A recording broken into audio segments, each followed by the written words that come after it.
मल्लिकार्जुन खड़गे के आवास पर आने वाले चुनाव को लेकर कैसे देखते हैं बैठक को? क्या लग रहा है आगे का बिहार चुनाव जो है, अलायंस किस तरीके का देख रहे हैं आप?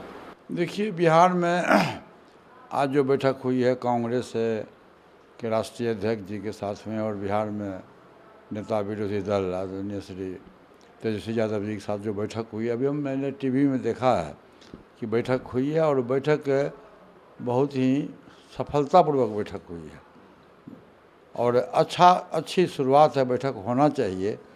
और हमारी तो राय ये है कि जैसे एनडीए गठबंधन में पांचों दल मिल करके और पूरे बिहार का लोग भ्रमण कर रहे हैं, उसी तरह से इंडिया गठबंधन में भी जो एलाइज पार्टनर हैं, जिससे आपकी कल भविष्य में आप समझौता करिएगा, आपके गठबंधन में जो लोग रहेंगे, निश्चित रूप से इस महीने के अंत तक उस गठबंधन के लोगों को बैठक बुला करके और एक प्लानिंग के तहत पूरे बिहार में 38 जिला में एक साथ एकजुट होकर के 38 जिला पे जाके जनता के बीच में हम अपनी बात को रखें कि हमारा गठबंधन का ये सिद्धांत है, ये नीति है, हमारा ये संविधान है, हम इस ढंग से करने जा रहे हैं। दलित के लिए क्या करेंगे, अक़लियत के लिए क्या करेंगे, ऊंची जाति के जो गरीब लोग हैं उनके लिए क्या करेंगे, अति पिछड़ी जाति के लिए क्या करेंगे, एक बनना चाहिए, पूरे बिहार का मैप बनना चाहिए।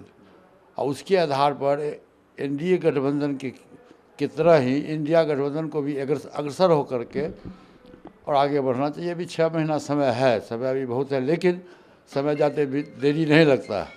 ये अच्छी शुरुआत है। आज पहली बार केंद्र में, दिल्ली में कांग्रेस और आरजेडी नेताओं की एक बैठक हुई है और बैठक जो हुई है बहुत सौहार्दपूर्ण वातावरण में बैठक हुई है। और जैसा आपने कहा कि 17 को पटना में बैठक है, तो ये अच्छी शुरुआत है और बैठक होना चाहिए। अब आप एनडीए से अलग हो गए, 17 को पटना में बैठक है, कोई अभी तक आपको इनविटेशन या आप चाहते हैं कि आप भी उस बैठक में शामिल हो जो बैठक? नहीं, देखिए, अभी कल तो मैंने घोषणा किया है कि मैं एनडीए गठबंधन से अपना नाता तोड़ लिया। अब हमारी पार्टी है, हमारी पार्टी का जो फैसला हुआ है, हमारे पार्टी के बड़े बड़े लोग हैं, संसदीय बोर्ड के राष्ट्रीय अध्यक्ष आदरणीय सूरजभान सिंह जी हैं और पार्टी में अभी हम 3 सांसद हैं, जैसे हम हैं, प्रिंस राज जी हैं और चंदन सिंह जी हैं।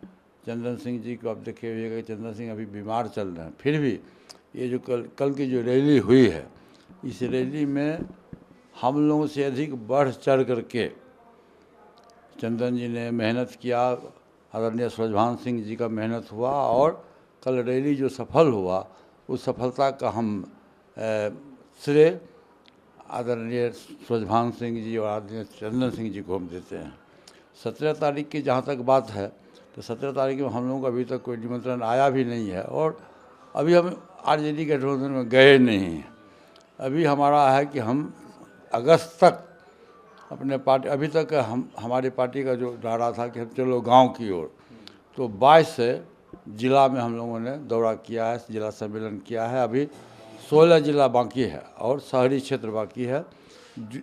अगस्त तक हम लोग का प्लानिंग है कि हम 38 जिला में 243 सीट पर हम जाके सम्मेलन करें, संगठन को मजबूत करें। जो हमारा वोटर है, जो हमारा सपोर्टर है, उसकी क्या इच्छा है, उसकी इच्छा के अनुकूल और क्या समस्या है, उस समस्या का हम समाधान करें।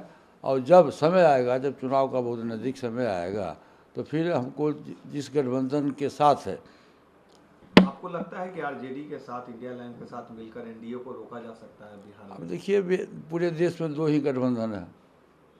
ये तो सर्वविदित है कि पूरे देश में 2 गठबंधन है, अकेले कोई चना भार नहीं फोड़ता है। भाजपा इतनी बड़ी पार्टी है जो 24 दल के गठबंधन से पार्टी चल रही है, जो विश्व स्तर की पार्टी है।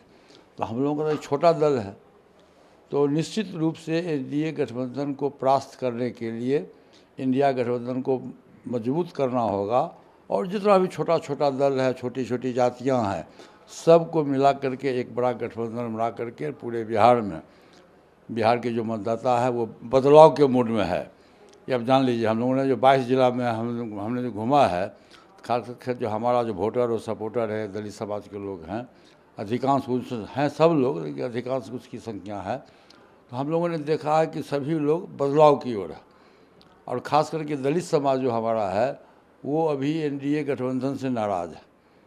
आपने देखा होगा कि ऐसे 2 महीना पहले लोकसभा में माननीय गृह मंत्री जी का जो बयान आया, बाबा साहब भीमराव अम्बेडकर को अपमानजनक शब्द का उन्होंने इस्तेमाल किया। आज पूरा देश से मना रहा, बाबा साहब भीमराव अम्बेडकर की जयंती मना रहा, लेकिन उसका असल उत्तराधिकारी, असल अधिकार हम लोग को है, चूँकि हम लोग दलित परिवार से आते हैं। बाबा साहब भीमराव अम्बेडकर का जो सपना था कि समाज के शोषित, पीड़ित, दलित, सामाजिक दृष्टिकोण से, आर्थिक दृष्टिकोण से, शैक्षणिक दृष्टिकोण से जो दल, जो जात कमज़ोर है, उसको समान कोटा में हम कैसे लावें, उसी के आधार पर संविधान में आरक्षण की सुविधा दी गई। और उस समय, आज से जिस समय से संविधान बना था, उस समय में देश में छुआछूत की भावना थी, और संविधान बनाने वाले बाबा साहब भीमराव अम्बेडकर के साथ भी घटना घटी थी, उनसे भी लोग छुआछूत मानता था। तो उस खाई को बराबर करने के लिए उन्होंने देश में आरक्षण की सुविधा दी, और ये कहा कि जब तक हम सामान्य कोटि के स्तर पर नहीं पहुंचते हैं, तब तक ये आरक्षण की सुविधा मिलनी चाहिए।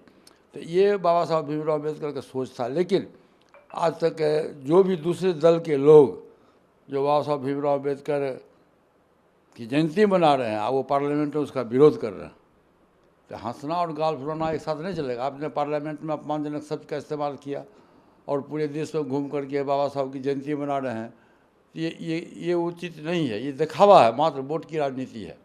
और हम लोगों ने जो कल किया है, ये हम शुरू से ही हम लोग करते आए हैं। जब से हमारी पार्टी बनी है, 2020 से पार्टी बनी है, उस समय से लेकर आज तक प्रत्येक साल हम लोग बाबा साहब भीमराव अम्बेडकर जी का जयंती मनाते हैं, और उनको हम लोग सम्मान के साथ, आदर के साथ इस भगवान मानते हैं। ये हमारी पार्टी का आइडियोलॉजी है। नीतीश जी को लेकर सवाल है कि बीजेपी कह रही है, नीतीश जी के नेतृत्व में सवाल है, लेकिन तेजस्वी कह रहे हैं उन्हें हाईजैक कर लिया बीजेपी ने, और जिस तरीके से उनके स्वास्थ्य को लेकर भी खबरें चलती है, क्या लगता है? देखिए, ये तो सर्वविदित है, आपको भी मालूम है, पूरे बिहार के लोगों को मालूम है कि आदरणीय नीतीश कुमार जी की जो आज स्थिति है, वो मानसिक रूप से सुरक्षित नहीं है, मानसिक रूप से सही नहीं है। और जो उनका एक्शन होता है कभी कभी सभा में, मीटिंग में, किसी को माला पहना देना, किसी को पैर छू के प्रणाम करना, तो इससे साफ जाहिर होता है कि वो मानसिक रूप से सही नहीं है, स्वस्थ नहीं है। और बीजेपी का तो आपने उदाहरण देखा है कि महाराष्ट्र में क्या हुआ।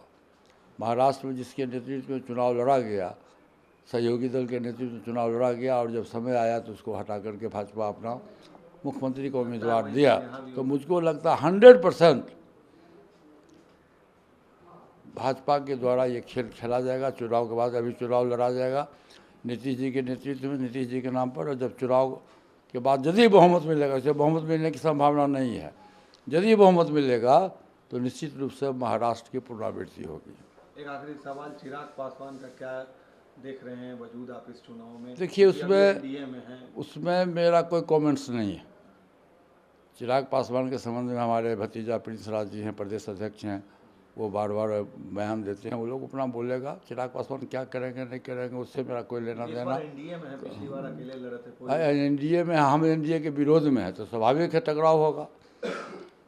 जब दो ही धारा है देश में, तो एनडीए में है और हम एनडीए के विरोध में हैं, हमारा उम्मीदवार होगा, तो टकराव तो होगा। अब बिहार की जनता को फैसला करना है, खास करके जो हमारा वोट बैंक है उसको फैसला करना है कि हम इधर जाएं कि उधर जाएं।